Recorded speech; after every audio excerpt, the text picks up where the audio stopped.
Breaking news, বাবরের পক্ষে করা পোস্টের ব্যাখ্যা দিলেন ফখর জামান। বাবরের খারাপ সময়ে তার পক্ষে কথা বলে বিপদে পড়ছেন ফখর জামান। এরপর বাবরের পক্ষে কথা বলার জন্য ফখরের কারণ দর্শনে নোটিশ পাঠায় পাকিস্তানের ক্রিকেট বোর্ড পিসিবি। এতদিন পর সামাজিক যোগাযোগ মাধ্যমে বাবরের পক্ষে নিয়ে সেই পোস্টের ব্যাখ্যা দিলেন ফখর জামান। সাম্প্রতিক এক অনুষ্ঠানে ফখর ব্যাখ্যা করেছেন কোনো বাবরের পক্ষে নিয়ে কথা বলেছেন তিনি। ফখর এটাও বলেছেন বোর্ডের পক্ষে কিছু বলতে চান না তিনি। ফখর বলেছেন, আমার প্রিয় বিষয়টা নিয়ে ভেবেছিলে আমরা আসলে তখন টুইট করা উচিত হয়নি, তবে ভদ্রলোক আমার পোস্টে ভুলভাবে নিয়েছে।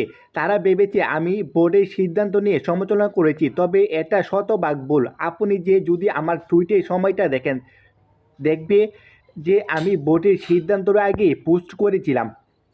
ফখর মনে করেন বাবরের অর্জন ছোট করে দেখেছে, এর জন্য করেছেন পোস্ট।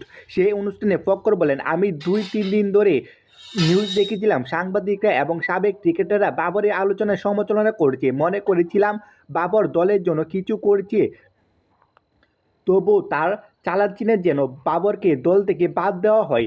সেই জন্য ফখর জামান এই পোস্ট নিয়ে